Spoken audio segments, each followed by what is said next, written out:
From what you've said so far, it seems that all the angles are covered. Does anything ever go wrong? Unfortunately, yes.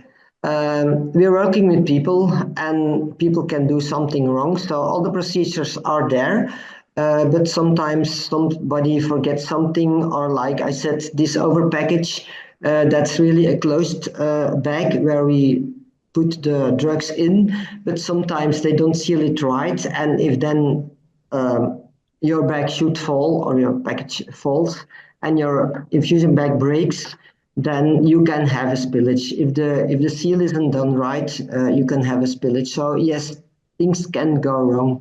Unfortunately, it happens, but not too much. I wonder, could you describe an incident from your own experience?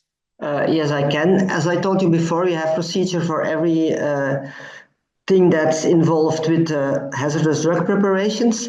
But like last year, we had one incident and we had to add 190 milliliters of cisplatin in a bag of 1 liter, and our assistant didn't take the 200 ml that was too much in the bag out of the bag before adding the cisplatin, so it became a very big bag. But because the patients need a lot of fluid with cisplatin, the doctor didn't mind, and he said, you can deliver it like that. We'll give it in 1200 milliliters. So our pharmacist who did the release, he had to pack it and seal the over package. But because it has to be protected from light, we put a yellow or an orange bag over the infusion bag to protect it from light, and then it goes into the over package. But in this case, the light protecting bag was sealed together with the other bag, and this was a too thick layer of plastic, so the seal wasn't right. And then because it was quite an urgent product, the nurse came herself to get it in the pharmacy. It wasn't transported with the transport boxes that we normally do. So she took it in her hands together with some other medications. And when she left the pharmacy, this bag fell out of the outer package because the seal wasn't good, and it fell on the ground just outside the front door of our pharmacy. And the bag was broken, and it was a very big, large spill of over 1 liter.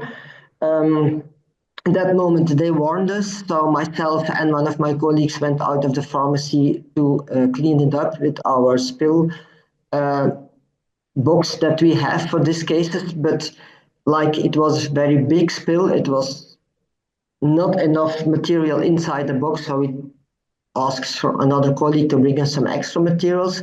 But because it happened outside the pharmacy, it was in a corridor where it's a lot of traffic, and it was also lunchtime, so a lot of people were passing by. It was very difficult to get everybody out of the contaminated area. We contacted also the cleaning facility of the hospital, but it took about 2 hours before they came and cleaned everything. So in all this time, we had to just try ourselves by avoiding people to walk through that. It was very difficult because it's also the main entrance of the pharmacy, so a lot of people have to come there, and it's also a way where a lot of other people pass to go to their wards or the cafeteria or other things. So we learned a lot out of this case, and we took some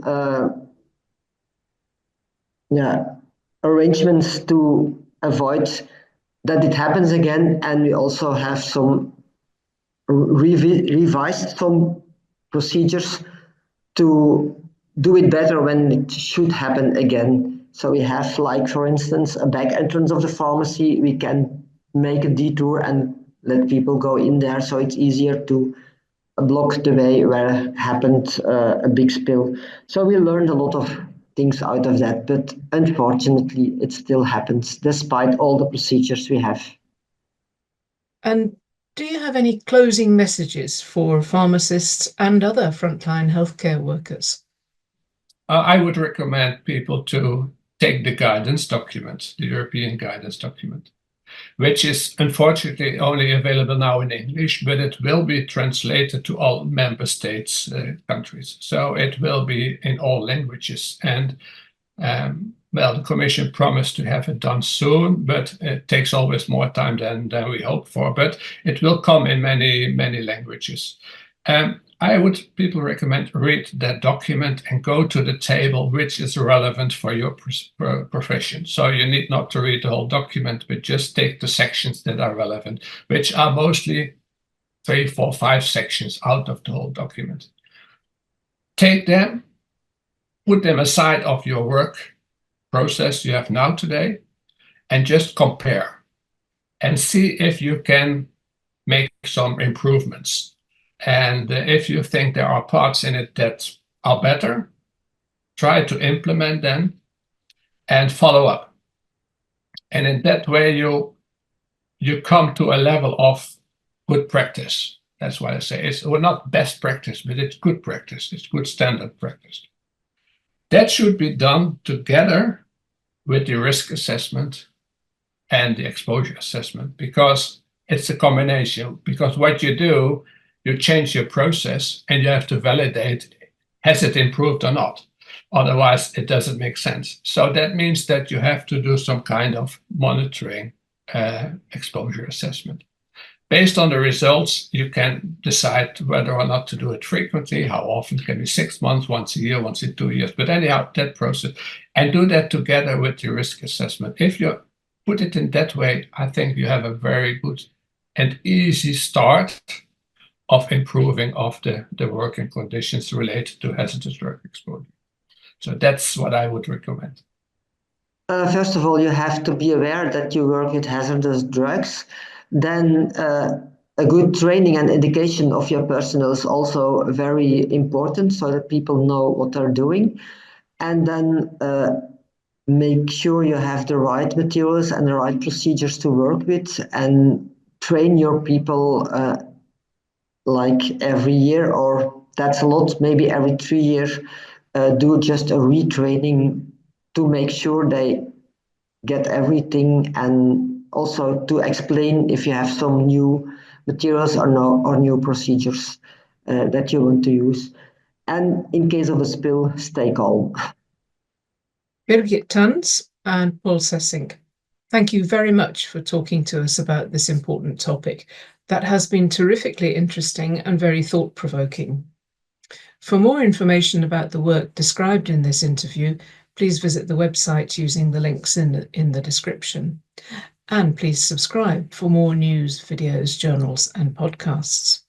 For updates straight to your inbox, please follow the links below. And thanks for watching.